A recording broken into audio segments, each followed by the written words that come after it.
let's begin. So, first off, I'm sure many of you have heard about the very popular game PUBG, also known as PlayerUnknown's Battlegrounds. And it's a game that has received a lot of popularity recently on Twitch specifically, while it's being streamed by a lot of PC gamers. And the game has gotten so big that Steam, I believe, released a statement saying that it's one of their most popular games of all time, aside from stuff like Dota and other games on their site. So Microsoft contacted or has an agreement with the developers for an Xbox One version of the game, and it seems like by doing this they entered some sort of partnership or agreement for exclusivity. So I really want to play this game, and there are rumors that it will be coming to the PlayStation 4. Now, early on, the developers said that they wanted to bring this game to all systems, all consoles. So PC, PS4, Xbox One were expected to come out eventually. So we already got the PC version. Even though it's still an early build, they're still updating the game even as we speak. And there's an Xbox One version coming out, and they're keeping their lips sealed when talking about the PS4 version right now. They've been asked a lot of questions recently by the gaming press in interviews and things, and they always seem to dodge the question or just answer extremely vaguely. So this has led me and a lot of other people online to believe that they are going to make a PlayStation 4 version eventually. It's just that they probably signed some sort of exclusivity deal with Microsoft. So just like with Tomb Raider on the Xbox One, which Rise of the Tomb Raider was eventually brought to the PS4 like a year later, I assume these developers are going to try to do the exact same thing with this game. Microsoft usually does this with their games. If they can't get them to be an actual console exclusive, they try to make timed exclusivity deals of sorts. So yeah, if you haven't heard of PUBG, as it's commonly referred to, I recommend checking out some gameplay videos. I'm really interested in playing this game. It looks really exciting and interesting. I've watched a couple streams on Twitch, and the game has really caught my attention, and my PC probably cannot run it, so that's why I'm waiting for a console version. I think playing it on the PlayStation 4 would be a lot of fun if it came out, so I really hope the game comes out for this system. And yeah, now let's get on to the rest of the news. Mario and Rabbids: A Kingdom Battle came out this week. It's a game featuring Super Mario and other characters from the Super Mario series doing some sort of crossover with the Rayman Rabbids characters. And yeah, at first everyone thought this game was going to be extremely weird, but the actual game turned out to be really interesting. So far, all of the reviews that have come out have been extremely positive. People that are very into like strategy, tactical RPG games have really praised this game. I've seen a lot of game reviews reviewers and fans of like the XCOM series say that this game is actually the real deal, even though it has Mario characters and a cartoony art style. The game has some very serious, like, in-depth mechanics and is very well made, so Ubisoft should be really happy about this game. Nintendo is probably very happy about how this game turned out, and I'm sure Nintendo fans are excited to play a new game on their Nintendo Switch. Not sure where it currently stands on Metacritic. I think I heard it's somewhere in like 86 or in the 80s somewhere, so for a brand new game in an entirely different genre for Super Mario, that's definitely something really, really good. So yeah, I look forward to checking this game out eventually. I have a backlog of games right now, so that's why I'm not getting it on launch day, but I have friends that have picked the game up and they seem to be enjoying it a lot, so yeah, tell me in the comments if you have a Nintendo Switch and if you decided on picking up Mario and Rabbids Kingdom Battle.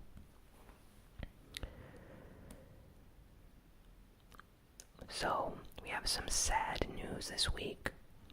Very disappointing news. So, Nintendo has officially come out to, well, say that they're shutting down the Miiverse on Wii U and Nintendo 3DS. So, for those that don't know, Miiverse was this amazing place on Wii U and 3DS where you can essentially like upload screenshots from the game you were playing.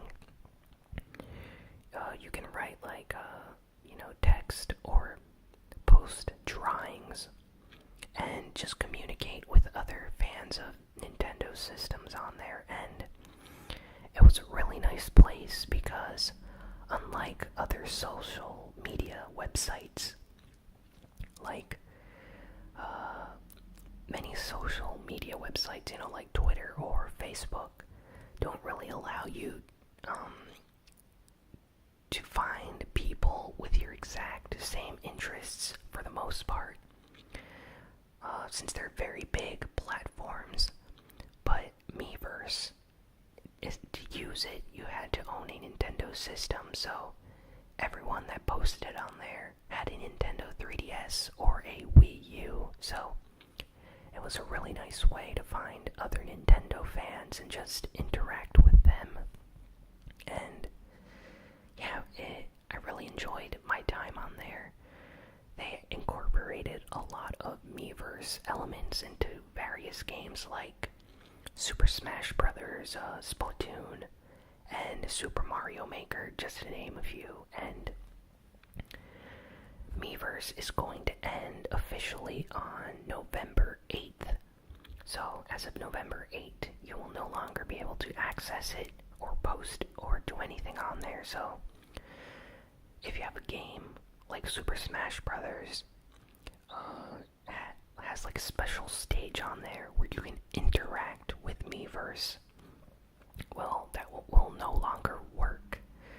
So essentially, Nintendo's like discontinuing this app, and by doing this, they are removing features from games that actually required Miiverse to fully function properly. So I'm a little disappointed about this, as are a lot of other Nintendo fans, and it seems like Nintendo is doing this because of how popular the Nintendo Switch is, and recently the Wii U version of Miiverse hasn't been getting a lot of posts and stuff, so instead of keeping the servers up, I guess they're deciding to just end the service.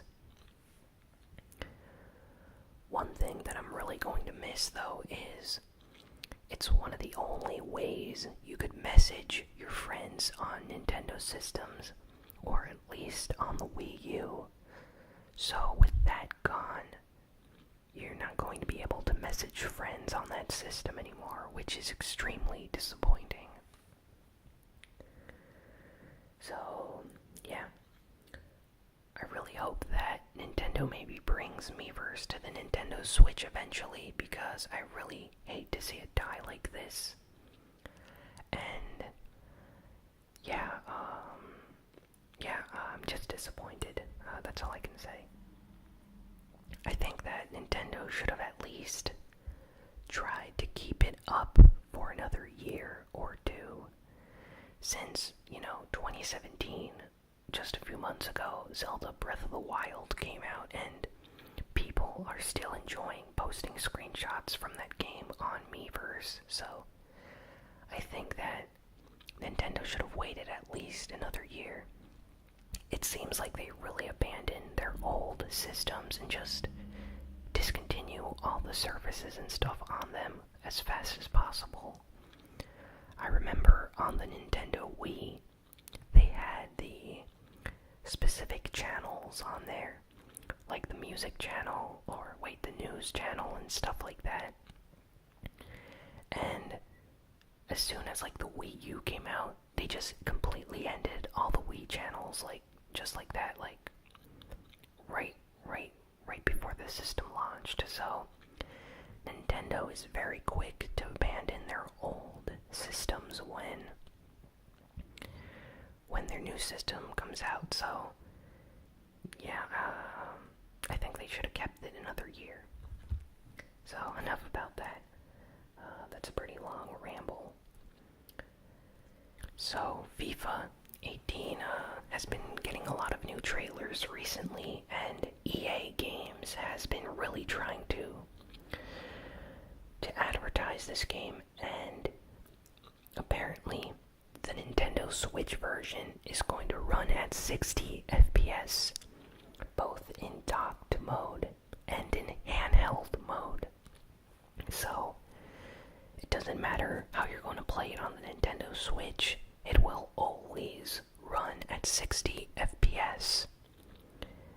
And that's really good. I mean, no handheld system has ever ran FIFA games at 60 FPS until now. I mean, if you look at the 3DS and stuff, all the FIFA games on that and on the PSP barely ran at 30 FPS. So this is amazing news for the FIFA community. And they also said that the Nintendo Switch version is going to be very special, even though it doesn't run on the Frostbite engine like the PS4 and Xbox One versions. The game is going to retain all the features from the console versions of the game. So it's going to run amazing, and it's going to look amazing. And the reason why this is very important is, in order for the Nintendo Switch to really succeed, it has to cater to the casual game market. And series like Call of Duty, FIFA, Madden, Battlefield, these very popular game franchises, if they appear on the Nintendo Switch and there is no decrease in quality or how the game runs, fans of those games are actually going to buy the Nintendo Switch to play that version of the game. So FIFA is an extremely popular game all around the world. So if people realize that the Switch version runs well, they might pick up the Nintendo Switch. And if 5 million, 10 million people decide to buy FIFA on the Switch, that's 5-10 million Nintendo Switch sales to Nintendo, which in turn really helps their profits and the success of the system. So a lot of people are betting on the success of FIFA on the Switch for this reason. So some new Xenoblade Chronicles 2 footage has come out this week. The game looks amazing. Can't wait to play this on the Nintendo Switch. Looks like a really fun and exciting RPG. The environments actually look really nice and detailed. So this is definitely a game I'm going to pick up on launch day.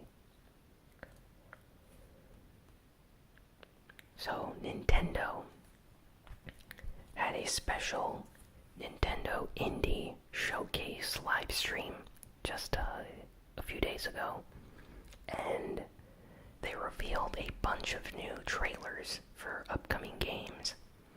And, well, the most important game that was revealed was a new No More Heroes game. Now I have No More Heroes 1 and 2 on the Nintendo Wii. And this game series is very special. So, this game is developed or created by Suda51, who is the guy behind a lot of really unique games. He's essentially making a new No More Heroes game featuring Travis Touchdown, who is the main character of this game series. And it's going to be a Nintendo Switch exclusive and coming out next year, so a lot of people are extremely happy about this. The video is almost at 600 million views on YouTube, the trailer for this game, and when it came out, it actually launched at number 1 on the number 1 trending area on YouTube, so definitely a very big game. I'm happy to see it getting a lot of praise and stuff right now. Seems like a lot of people are very excited for this new game in the series, and not many details were given about the game, just that it's going to be taking place within a game, so it's a game within a game. Apparently Travis Touchdown and this guy are going to get transported inside a video game where they have to beat 6 levels in the game in order to have one of their wishes granted or something. Not sure about that, but it sounds intriguing, and yeah, I look forward to playing the game, so yeah, I'm a really big fan of No More Heroes, and the music in the trailer is amazing. It's just as awesome as the original 2 games. Nintendo also revealed some other indie games. Dragon Marked for Death. Dragon Marked for Death is a new game developed by Indie Creates, and it's going to be a Nintendo Switch exclusive. It's a side-scroller action RPG. I think it's like 2.5D. Very similar to other like action RPG games. Looks really cool, fast-paced. Reminds me a little bit of maybe Azure Striker Gun Vault, which is another game of theirs. So can't wait to play that. Additionally, Nintendo revealed a game called Super Beat Sports, which is developed by Harmonix. Harmonix are the original developers behind the Rock Band series, if I'm not mistaken. And Super Beat Sports is a rhythm game where you essentially play sports to musical cues, like you have to follow the rhythm or something. The game looks cute.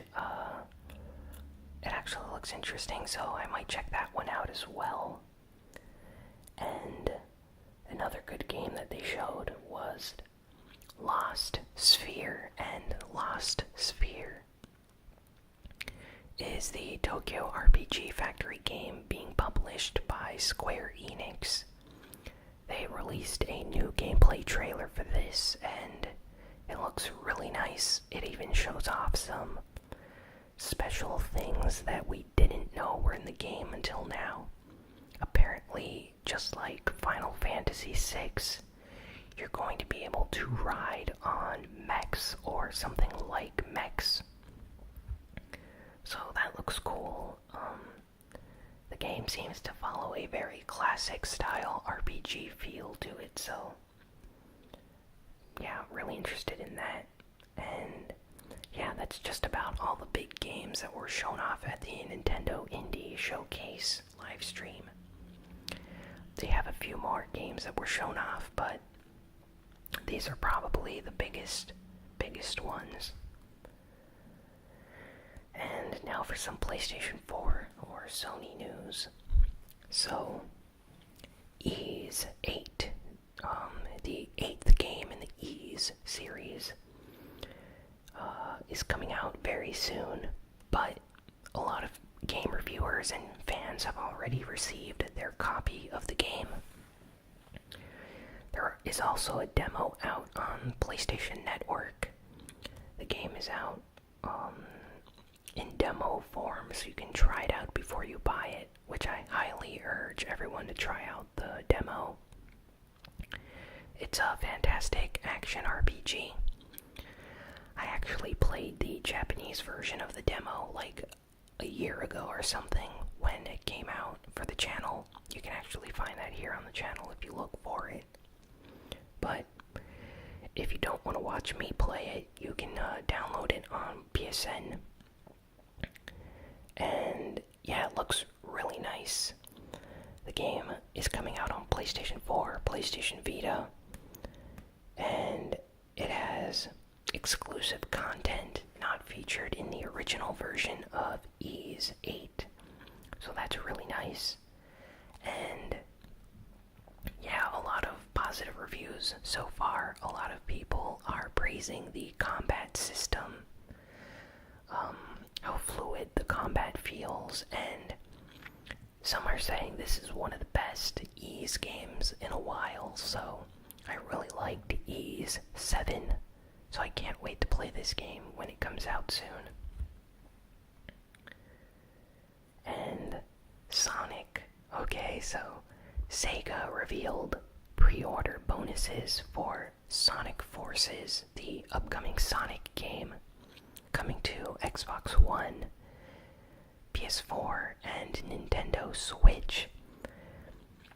These versions of the game, if you pre-order, will come with special skins of classic Sega characters. So there's like a Jet Set Radio skin, Persona 5 skin, I think there's like a Knights skin from the famous Sega series Knights. Just a lot of interesting like skins or costumes for the characters to wear in the game. So that's like a nice bonus if you pre-order the game. They also are giving out special skin decals for your system, for your controllers specifically. So if you have a PlayStation 4 or Xbox One controller, you're able to put these special decals on them and just have Sonic on your controller. Now, a side note, it's also coming out on the Nintendo Switch, these special decals, and I would recommend anyone that is going to use them on the Nintendo Switch to not put them on your Joy-Cons. And the reason for this is a lot of people online have shown how decals, like stickers that you place on your Joy-Cons, actually mess up the Nintendo Switch because the paint that they used on the system actually peels off when you put stickers or decals on it. So if you pre-order Sonic Forces, I would recommend not putting those decals on your Switch. PlayStation 4 and Xbox One are fine though, so just thought I would put that out there. And lastly, Catherine, the famous or infamous Atlas game Catherine, apparently might be getting a sequel. So, as you may as you may or may not know, Catherine came out a while ago on PlayStation 3 and Xbox 360. And the game is really unique. That's all I can say. I actually have it on my PS3. Very interesting game, and a lot of fans have been hoping for a sequel for many years now. And there was a live stream this week where Atlas was showing off some games and upcoming announcements and stuff. And it ends with a brief teaser suggesting that Catherine or characters from the game Catherine might be appearing in another Atlas game. So, we don't know if this is just Atlas teasing everyone, if this is a rumor of a possible Catherine 2, or if characters from Catherine might be appearing in a new Atlas game. So, I really hope that they reveal something soon, maybe at Tokyo Game Show. TGS is essentially the E3 for Japan, and that's going to be taking place very soon, so it would be a perfect time for Atlas to announce a new game. So I really hope they do that. Well, that's all for this week. Next week, Destiny 2 comes out, so that should be something very big. And other than that, there's nothing else to announce at this time. Thanks for watching. I hope you enjoyed this week's ASMR gaming news. I turned down the microphone a little bit for this week's video, so tell me in the comments if it was still very relaxing or not. So, would appreciate that feedback. I tried to turn down the background white noise, so there will be less like a humming sound during the video. And be sure to like, comment, share, and subscribe, and I will see you all next week. So long,